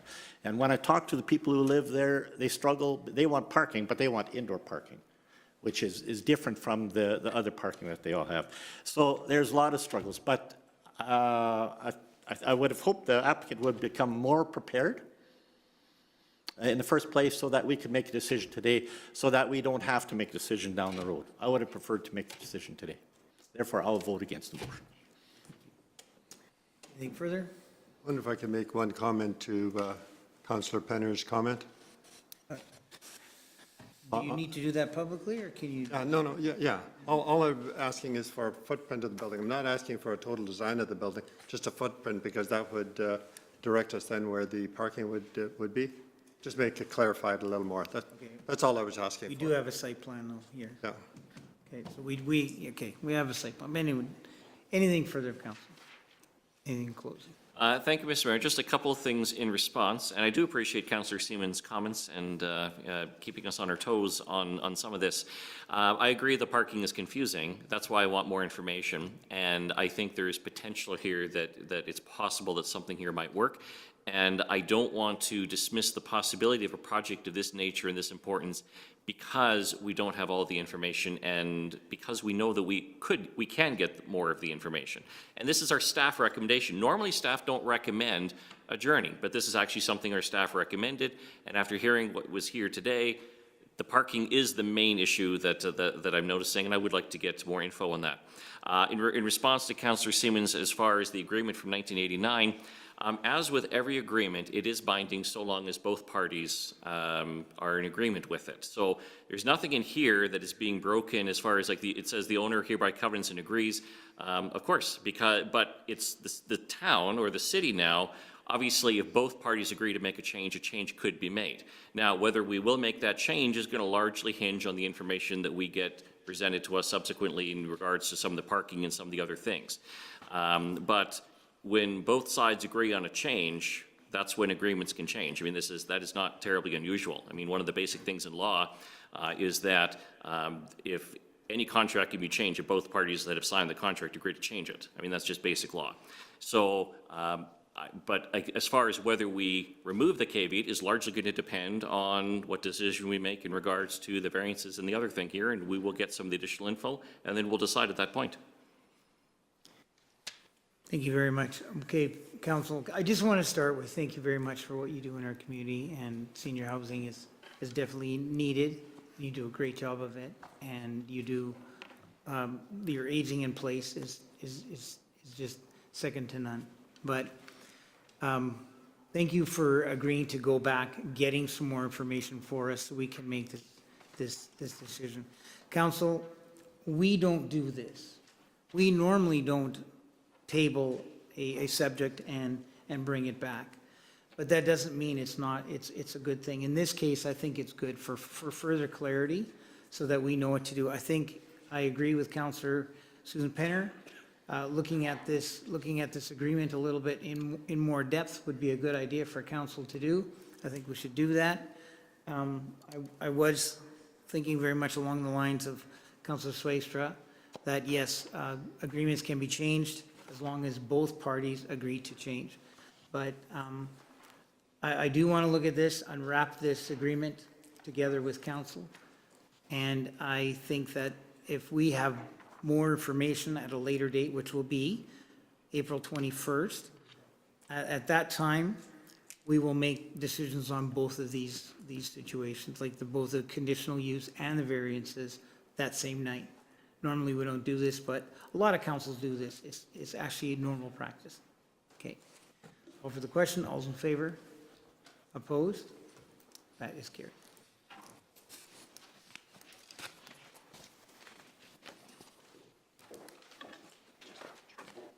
Okay, we have reports and recommendations from City Manager.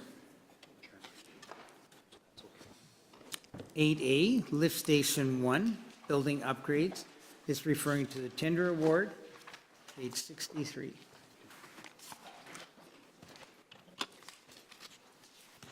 Mr. Workning, could you please introduce this? Thanks, Mr. Mayor. I will defer to Mr. Thiessen on this one. Yes, thank you, Mr. Mayor. Tender for this project closed on March 10, 2026, with only one bid being received, and the sole bid is 2% below our project engineer's construction cost estimate of $4,636,065. It should be noted that this budget includes the cost of the genset or generator from Tormont Cat that was awarded in the fall of 2025 to accommodate construction scheduling. Upgrading lift station number 1 is part of a larger initiative that includes previously awarded tenders for the twinning of the force main along Park Road West and procuring the larger backup generator as previously mentioned. Upgrades will increase the station's designed pumping capacity from 482 liters per second to 843 liters per second, supporting overall community growth and future servicing needs. Funding for this project is coming from a combination of a grant from the Manitoba Water Services Board, the Utility Reserve Fund, and a debt issue for the city utility. Recommendation from the city's engineering consultant for this project, Associated Engineering, And city administration is to award the tender for lift station number 1 upgrades to Penco Construction Canada, being the sole bid for $4,326,078.39 plus applicable taxes. Thank you, Mr. Thiessen. Council, how would you like to proceed? Councillor Swagstra, Make the motion to award the tender. second by Councillor Siemens. Go ahead. Thank you, Mr. Mayor. This is obviously a major project, upgrades to wastewater lift station number 1, and obviously won't go over all the details because that's been nicely summarized by Mr. Thiessen. In this case, we had only one bid, which can be concerning in some cases, but fortunately the bid did come slightly below the engineer's estimate. And so, again, it's evidence that of the benefits of getting tenders out early, so that way we get some of the most favorable bids possible. So even though it is only one bid, it still does come within the tender, and so it certainly makes sense to award it. This is part of our infrastructure upgrades, improving the station's design pumping capacity from 482 liters per second to 843 liters per second. That's obviously good for the city and for our future growth. Anything further? Thank you, Mr. Mayor. Yep, I agree with all the comments made, and I'm a little disappointed there was only one tender as well, but awarding this tender also serves to note that at past council meetings, the tender for Park Road West Force Main Pipe, which was granted on February 17th, is part of all of this too. It's part of the bigger picture so that we can move our sewage to the lagoon in a more appropriate way. Okay. Anything further of council? Anything closing? Call for the question. All those in favor? Opposed? That is carried. We have 8A, the bay floor exhaust. This is referring to the tender award. Mr. Worthing, could you please introduce this file, or are you going to? Mr. Thiessen, could you please introduce this file? Thank you. Yes, the tender for this project closed on February 20, 2026, with 4 bids being received, and the low bid is also below our budgeted estimate, which in this case was $450,000. Should be noted that general management of the project will be self-administered, as we do have in-house expertise capable of handling this scope of project. This project is intended to reduce the exposure to carcinogenic fumes in the fire hall building and includes installation of a new heat recovery ventilator and associated pumping in the gear and air rooms, raising the existing air makeup ducting, installation of new heaters and fans in the apparatus garage, installation of a direct capture diesel exhaust system in the apparatus garage as well. Budgeted funding for this project is allocated from the general operating fund, and recommendation from city administration is to award the bid for this project to Penn Light Electrical and Mechanical, being the low bid for $367,025 plus applicable taxes. Thank you, Mr. Thiessen. Council, how would you like to proceed? Penner? Motion to approve. Second by Councillor Hebert. Go ahead, Councillor Penner. Thank you, Mr. Mayor. This is an important project for our fire hall. Evidence keeps coming up that firefighters are exposed to carcinogenic fumes when they're fighting fires. So what this project does is it helps to reduce exposure to that in the actual fire station from residual fumes that may come back with the equipment, with the vehicles. So I think this is an important project and indicates that we take the safety of our firefighters seriously. Good, correct. Yeah, anything further? Thank you, Mr. Mayor. It's nice to see a local company come in with a price that's under budget, and they'll be doing the work. As we see, this ventilation is recommended by the fire chief and also addresses the health and safety issues for our fire department personnel and other people using the building. So it's a worthwhile project. Thank you. Anything further of council? Anything in closing? Nothing further. Call for the question. All those in favor? Opposed? That is carried. We have 9, administration 9A. This is accounts payable, back of the book. We've all had a chance to review. Looking for a motion to approve. Councillor Penner, second by Councillor Siemens. Any comments? No comment. Call for the question. All those in favor? Opposed? That is carried. We've got 9B. This is building permits for February on the page 75. Looking for a motion to approve. Councillor Dykstra. Approve. Second by Councillor Pinner. Go ahead. Thank you, Mr. Mayor. We are continuing into a strong 2026. In the month of February, we had just under $3.5 million in building permits, and almost $2.5 million of that this time was commercial, and then about $1 million in residential. And so this is a month where we had some significant commercial renovations and such that were taking place. We also had some housing units that were built as well.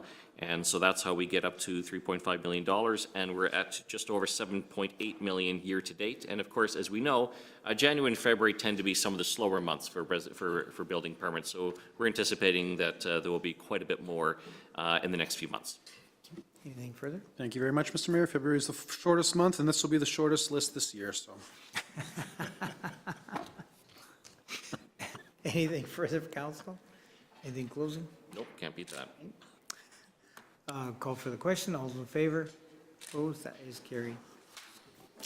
We have 9C, business licenses for February 2026. Looking for a motion to approve. Councillor Hebert, second by Councillor Siemens. Any comments? It's good to see 19 new business licenses applied for, and I'm happy to approve them. You're here. Anything further? Call for the question. All those in favor? Opposed? That is carried. We have 9D, excavator license. Looking for a motion to approve. Councillor Penner, second by Councillor Penner. Any comments? No. Call for the question. All those in favor? Opposed? That is carried. Are there any questions of council? Okay, seeing none. We have no correspondence, no other business. Looking for a motion to adjourn. Councillor Hebert, second by Councillor Hebert. Call for the question. All those in favor? Opposed? That is carried. There's a closed meeting to follow, council, and the next regular council meeting is Tuesday, April 7th, 2026, 7:30 p.m.